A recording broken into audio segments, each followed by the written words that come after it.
Halo pemirsa, apa kabar? Presiden Activity kembali hadir dengan sejumlah informasi terkait agenda Presiden Joko Widodo yang sudah kami rangkum selama sepekan. Bersama saya Ayu Pratiwi, inilah Presiden Activity selengkapnya. Kita awali dengan informasi pertama pemirsa. Presiden Republik Indonesia Joko Widodo mengaku optimis Partai Amanat Nasional atau PAN akan menjadi urutan ketiga partai politik terbesar di Indonesia. Jokowi menilai partai politik yang dinahkodai oleh Zulkifli Hasan ini memiliki gagasan dan juga inovasi yang baik, khususnya untuk kalangan anak-anak muda. Hal tersebut disampaikan langsung oleh Presiden RI Joko Widodo saat menghadiri Kongres ke-6 Partai Amanat Nasional di Hotel Indonesia Kempinski, Jakarta. Dalam sambutannya, Presiden Jokowi mengapresiasi Kongres PAN ke-6 yang demokratis, adem, dan damai. Jokowi menyebut jika Partai PAN konsisten merawat keharmonisannya, maka Partai PAN akan menjadi urutan ketiga partai politik terbesar di Indonesia. Sehingga saya sangat menghargai, sangat mengapresiasi Kongres ke-6 PAN ini yang demokratis tapi juga sangat adem dan damai. Seperti warna birunya Partai Amanat Nasional yang mencerminkan ketenangan. Dan jika PAN bisa terus konsisten merawat keharmonisannya, menjaga kesolidannya, dan terus adaptif terhadap perubahan, karena di PAN anak-anak mudanya sangat banyak sekali. Saya optimis PAN akan mampu masuk jajaran 3 partai terbesar di Indonesia dengan seluruh ide-ide dan gagasan-gagasannya. Dari Jakarta, Farizal, Rona Bayu, Simpo TV melaporkan. Presiden Joko Widodo mengaku bahagia dengan dukungan Partai Nasdem yang menyatakan dukungannya terhadap pemerintahan Prabowo Gibran 5 tahun ke depan. Menurutnya dukungan Nasdem sangat berarti dalam keberlanjutan pembangunan Indonesia. Presiden Joko Widodo menyampaikan apresiasinya terhadap Partai Nasdem yang memilih untuk bergabung di bawah kepemimpinan Presiden terpilih Prabowo Subianto dan Wakil Presiden terpilih Gibran Raka Buming Raka. Hal itu disampaikan Jokowi saat memberikan pidato sambutannya pada acara pembukaan Kongres ketiga Partai Nasdem di Jakarta Convention Center. Jokowi menilai keputusan Nasdem bergabung dan mendukung pemerintahan Prabowo 5 tahun ke depan sangat penting bagi keberlanjutan pembangunan. Meski sebelumnya pada pemilu 2024, Partai Nasdem berbeda arah dukungan dan berakhir untuk bergabung pada Kimples. Jokowi meyakini Nasdem tidak akan meninggalkan pemerintahan Prabowo Gibran seperti di 2 periode kepemimpinannya. Saya sering menyampaikan jika diibaratkan berganti pemimpin itu, silahkan. Berganti pemimpin itu seperti berganti gaya. Mungkin hari ini bisa bergaya dangdut, ke depan pemimpin berikut bisa bergaya jazz, bisa bergaya rock, bisa bergaya koplo, bisa bergaya keroncong, R&B, dan lain-lain. Tapi lagu yang dimainkan tetap sama, tujuannya sama. Oleh sebab itu saya senang mendengar tadi yang disampaikan oleh Bapak Surya Paloh dan Partai Nasdem yang menyatakan akan mendukung penuh pemerintahan ke depan di bawah kepemimpinan Bapak Prabowo Subianto. Saya sangat menghargai jiwa besar Bapak Surya Paloh, jiwa besar Partai Nasdem yang walaupun tidak ikut mencalonkan tetapi tetap mendukung penuh dan mengawal penuh keberlanjutan kebijakan pembangunan dan keberlanjutan pemerintahan. Dari Jakarta, Jihan Nabila, Davarisiano, Simpo TV melaporkan.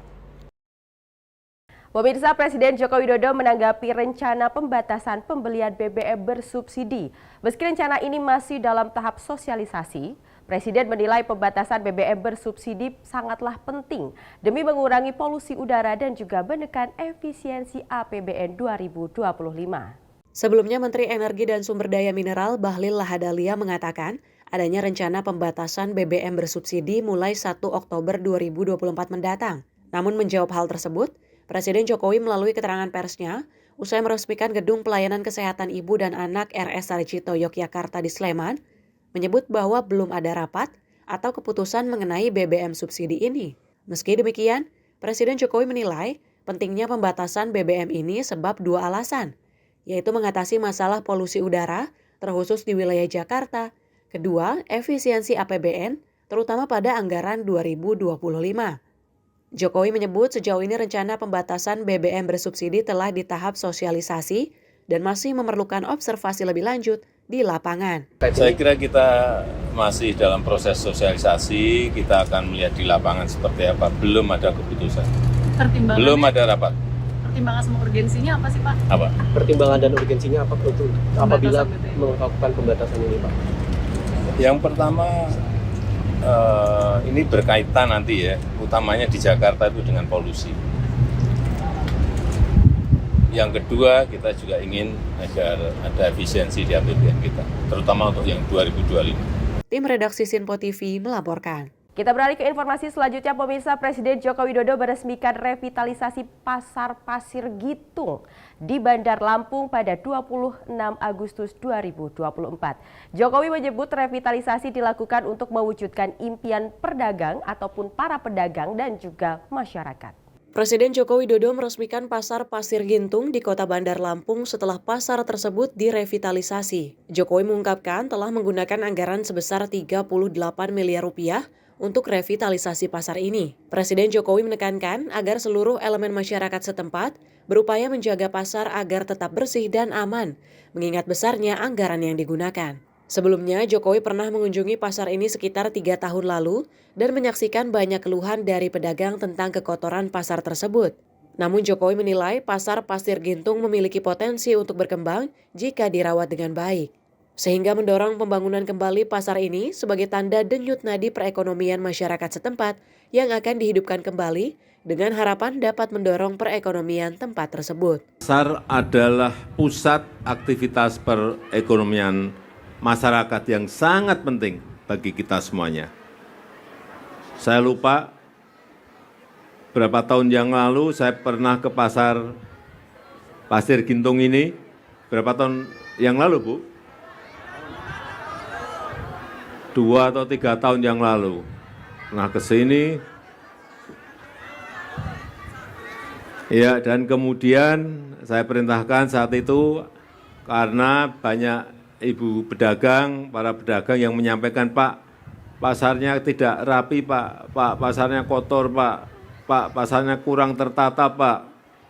Sehingga saya perintahkan untuk membangun Pasar Pasir Gintung.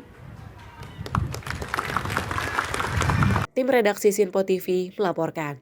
Dan pemirsa, kami masih memiliki informasi menarik lainnya usai jeda berikut ini.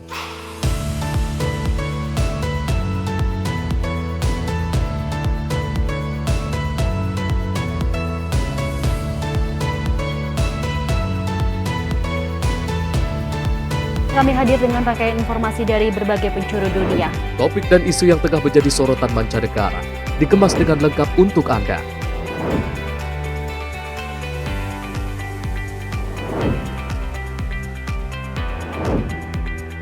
Peristiwa penting yang terjadi dari berbagai belahan dunia kini hadir dalam Sinpo Dunia setiap Senin hingga Jumat pukul 7:30 malam hanya di Sinpo TV. Halo, selamat malam pemirsa. Senang sekali rasanya kami mengisi ruang informasi Anda. Akhiri aktivitas Anda dengan rangkuman perkembangan peristiwa yang terjadi sepanjang hari. Sebelumnya kita saksikan ada sekitar 3.000 tamu undangan, sementara di Ibu Kota Nusantara ini ada sekitar 2.000 tamu undangan. Rangkaian informasi nasional dan mancanegara dirangkum sebagai penutup hari dalam Menyapa Malam. Setiap Senin hingga Jumat pukul 8 malam, hanya di Sinpo TV. Halo, selamat pagi pemirsa Sinpo TV. Selamat pagi Andi. Selamat pagi, Fen. Beragam informasi terbaru hadir menemani Anda sebelum memulai hari. Itu memang dari Menteri Perhubungan juga mendukung, Betul. dari Menteri Keuangan juga mendukung, dan kita sebagai masyarakat pun juga Harus mendukung. Mengangkat isu yang tengah menjadi pembicaraan paling hangat. Semarakan pagi Anda bersama Menyapa Pagi. Setiap Senin hingga Jumat pukul 6 pagi. Hanya di Sinpo TV. Halo pemirsa kami kembali hadir dengan sejumlah informasi yang kami himpun dari berbagai penjuru dunia. Rangkaian informasi yang membuat akhir pekan Anda begitu bermakna. Sebuah kelompok di Afrika Selatan memberikan layanan pertunjukan film dengan tenaga surya. Berita yang menjadi sorotan media dari dalam dan luar negeri, kami hadirkan untuk menemani pekan Anda dalam Sinpo Dunia Sepekan, Sabtu dan Minggu pukul 9 pagi, hanya di Sinpo TV.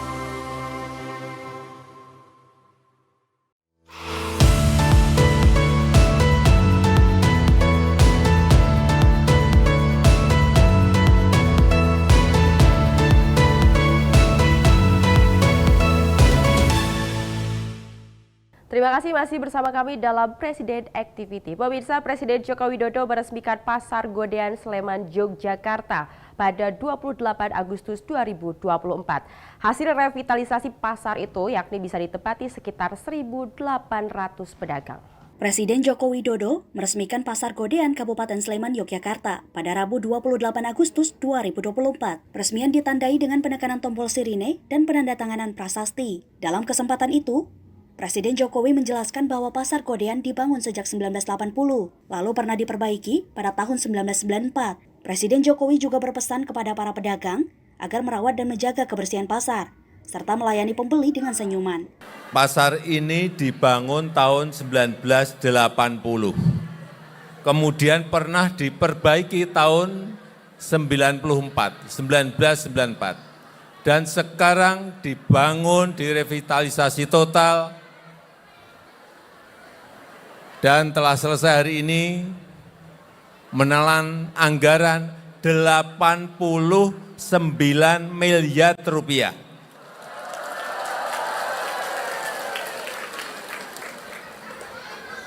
Yang bisa nanti ditempati kurang lebih 1.800 pedagang. Tim redaksi Sinpo TV melaporkan. Presiden Joko Widodo meresmikan Gedung Pelayanan Kesehatan Ibu dan Anak Rumah Sakit Sarjito, Yogyakarta pada 28 Agustus 2024. Keberadaan gedung pelayanan itu diharapkan bisa memberikan pelayanan lebih baik serta meminimalkan kematian ibu dan juga anak.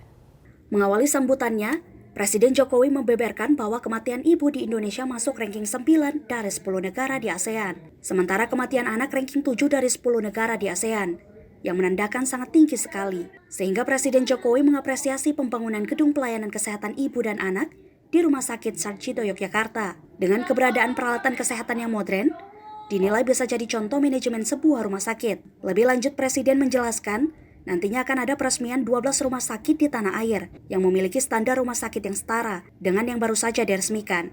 8 lantai menghabiskan anggaran 267 miliar gedungnya dan peralatannya 240 miliar plus untuk persiapan SDM 50 miliar.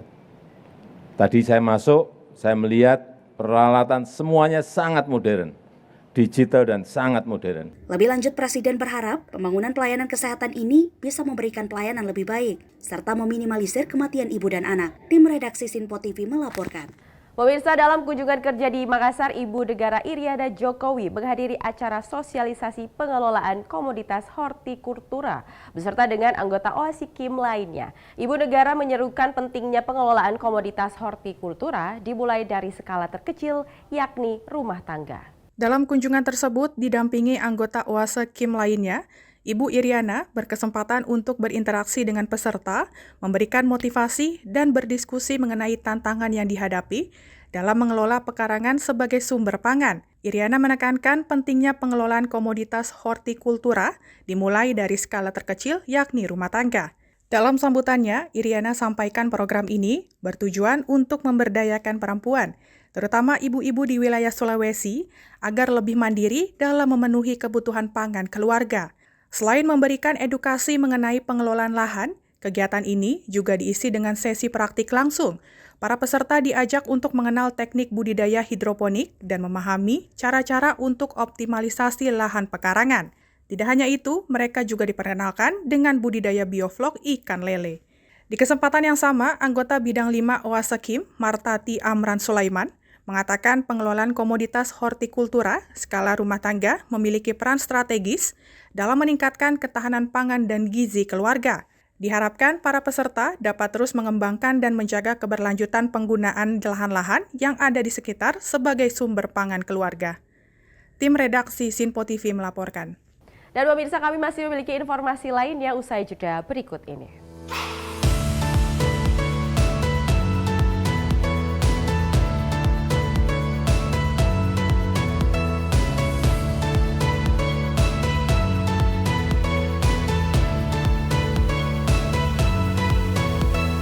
Kami hadir dengan rangkaian informasi dari berbagai penjuru dunia. Topik dan isu yang tengah menjadi sorotan mancanegara dikemas dengan lengkap untuk Anda.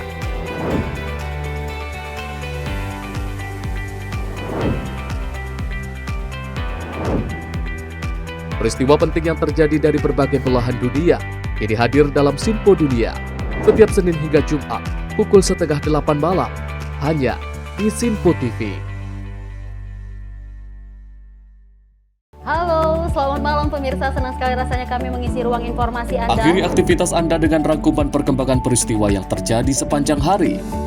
Sebelumnya kita saksikan ada sekitar 3.000 tamu undangan, sementara di Ibu Kota Nusantara ini ada sekitar 2.000 tamu undangan. Rangkaian informasi nasional dan mancanegara dirangkum sebagai penutup hari dalam Menyapa Malam.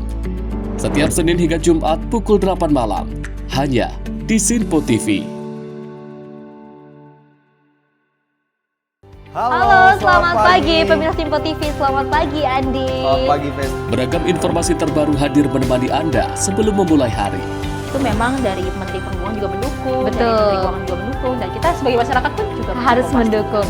Mengangkat isu yang tengah menjadi pembicaraan paling hangat.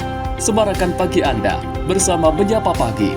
Setiap Senin hingga Jumat pukul 6 pagi. Hanya di Sinpo TV. Halo pemirsa, kami kembali hadir dengan sejumlah informasi yang kami himpun dari berbagai penjuru dunia. Rangkaian informasi yang membuat akhir pekan Anda begitu bermakna. Sebuah kelompok di Afrika Selatan memberikan layanan pertunjukan film dengan tenaga surya. Berita yang menjadi sorotan media dari dalam dan luar negeri. Kami hadirkan untuk menemani pekan Anda dalam Sinpo Dunia Sepekan, Sabtu dan Minggu pukul 9 pagi. Hanya di Sinpo TV.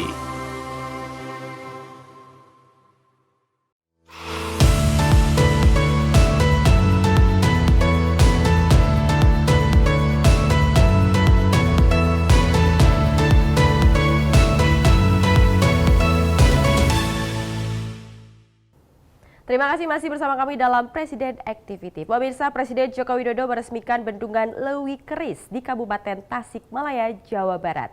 Bendungan ini menjadi bendungan termahal yang pernah dibangun oleh pemerintah karena menelan biaya mencapai 3,5 triliun rupiah. Presiden Joko Widodo dengan jajarannya meresmikan bendungan Lewi Keris di Kabupaten Tasikmalaya, Jawa Barat pada Kamis 29 Agustus 2024. Bendungan Lewi Keris memiliki volume daya tampung sekitar 81 juta meter kubik air untuk mengairi daerah irigasi seluas 11.200 hektar. Terletak di antara Kabupaten Ciamis dan Kabupaten Tasikmalaya. Proses pembangunan bendungan tersebut dilakukan sejak tahun 2016 dengan menelan anggaran sebesar 3,5 triliun rupiah. Ini bendungan dari 44 bendungan yang sudah saya resmikan, ini adalah bendungan yang menelan biaya paling besar. 3,5 triliun, biasanya 800 miliar, 1 triliun atau 1,5 triliun. Ini sekali lagi 3,5 triliun. Bendungan Lewi Keris diharapkan dapat memberikan berbagai manfaat, termasuk membendung aliran Sungai Citanduy untuk mengairi lahan pertanian seluas 11.216 hektar, mereduksi debit banjir, menyediakan air baku dengan debit 0,845 meter kubik per detik, dan berpotensi sebagai pembangkit listrik tenaga air dengan kapasitas 20 megawatt. Jokowi menjelaskan bendungan termahal ini punya luas mencapai 243 hektar. Tim redaksi Sinpo TV melaporkan. Kita beralih ke informasi selanjutnya pemirsa. Ibu Negara Iriana Joko Widodo didampingi oleh Wuri Ma'ruf Amin bersama anggota OASI Kim mengadakan sosialisasi anti narkotika di Makassar, Sulawesi Selatan.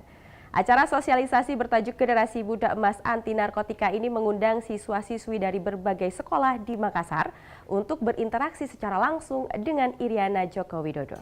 Iriana Joko Widodo didampingi oleh istri Wakil Presiden Ma'ruf Amin, Wuri Ma'ruf Amin, bersama anggota OASE KIM atau Organisasi Aksi Solidaritas Era Kabinet Indonesia Maju lainnya, mengadakan sosialisasi anti narkoba di Kota Makassar, Sulawesi Selatan. Kegiatan ini merupakan bentuk komitmen pemerintah dalam memerangi ancaman narkotika dan obat-obatan, terutama di kalangan generasi muda yang bertajuk Generasi Muda Emas Anti Narkoba, yang mempergelar acara dengan mengundang para siswa-siswi dari sejumlah sekolah yang ada di Makassar. Kedatangan Ibu Negara bersama anggota OASE KIM mendapatkan sambutan gembira dari seluruh siswa-siswi yang hadir dalam kegiatan tersebut. Selama acara, Iriana Jokowi melakukan interaksi langsung dengan para siswa melalui sesi tanya-jawab. Salah satu siswa yang ditanya oleh Iriana ialah dengan soal mengenai macam-macam narkoba. Ia pun menyampaikan jawabannya dengan percaya diri. Sebagai apresiasi atas keberaniannya, Iriana Joko Widodo menawarkan hadiah yang dapat dipilih oleh siswa tersebut. Setelah memilih handphone, siswa tersebut menyampaikan perasaan senangnya atas hadiah yang didapatkan. Tim redaksi Sinpo TV melaporkan. Presiden Joko Widodo menceritakan sejarah Istana Presiden Indonesia, di mana Istana Presiden di Jakarta dan Istana Bogor dahulunya dihuni oleh Gubernur Belanda. Presiden mengungkapkan bahwa Indonesia ingin menunjukkan kemampuannya bisa membangun ibu kota sesuai dengan keinginan bangsa Indonesia. Hal ini disampaikan Presiden Joko Widodo saat memberikan pengarahan kepada para kepala daerah di Istana Garuda Ibu Kota Nusantara, Kalimantan Timur pada Selasa 13 Agustus 2024. Mengawali sambutannya, Presiden Jokowi bercerita bahwa Istana Presiden yang ada di Jakarta dan di Bogor adalah istana bekas kolonial Belanda dan tidak terasa jika sudah ditempati Indonesia selama 79 tahun. Presiden Jokowi menyampaikan bahwa ia merasakan bau-bau kolonialisme baik di Istana Presiden Jakarta ataupun Bogor. Lebih lanjut, Kepala Negara menyampaikan bahwa Indonesia ingin menunjukkan kemampuan bahwa bisa membangun ibu kota sesuai dengan keinginan bangsa Indonesia. Di bau-baunya kolonial selalu saya rasakan setiap hari, dibayang-bayangi.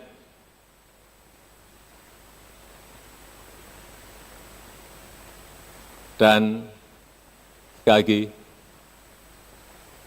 kita ingin menunjukkan bahwa kita punya kemampuan untuk juga membangun ibu kota sesuai dengan keinginan kita, sesuai dengan desain kita, tetapi memang masih memerlukan waktu yang panjang. Tim redaksi Sinpo TV melaporkan. Dan pemirsa, informasi tadi sekaligus menutup perjumpaan kita dalam Presiden Activity kali ini. Saya Ayu Pratiwi dengan seluruh kru yang bertugas mengucapkan terima kasih dan sampai jumpa.